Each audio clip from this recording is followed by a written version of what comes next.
ज्ञानेश्वर महाराज म्हणतात की नगरेची रचावी, जलाशये निर्मावी, महावने लावावी नानाविधे. ज्ञानेश्वर महाराजांनी हा उपदेश करताना त्यांना अपेक्षित होता एक असा सुसंस्कृत समाज ज्याच्याकडे स्वच्छ आणि मुबलक प्रमाणात पाणी आहे. त्यासाठी त्यांनी जलाशय निर्माणाचा उपदेश केला आहे. आणि त्याच्यानंतर ते म्हणतात की महावने लावावी नानाविधे.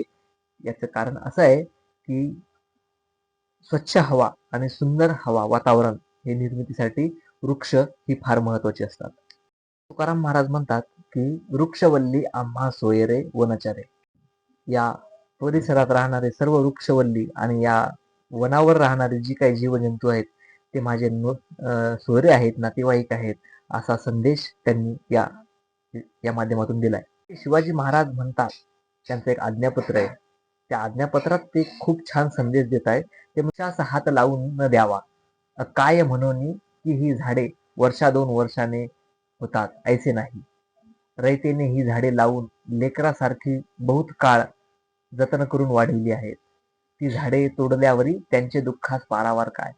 शिवाजी महाराजांनी वृक्षाबद्दल किंवा ज्या गडात किल्ल्याबद्दल जे काही वृक्ष आहेत त्यांच्याबद्दल जे सांगितलंय, महाराष्ट्र हा ज्ञानोबा, तुकोबा आणि या आपल्या शिवबांचा आहे.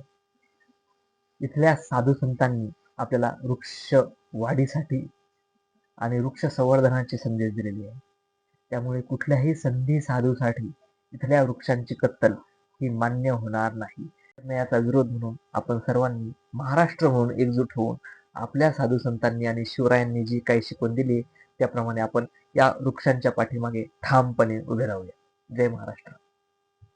छत्रपती शिवबाचे चरण स्पर्शुनी जगदंबा मातेची शपथ घेऊनी वर्ध मराठानो एकत्र होनी संकल्प ठाम धरू आपुल्या मनी दुष्टांचे निदान एक ध्यास हा यामुचा एक महाराष्ट्र देश हा.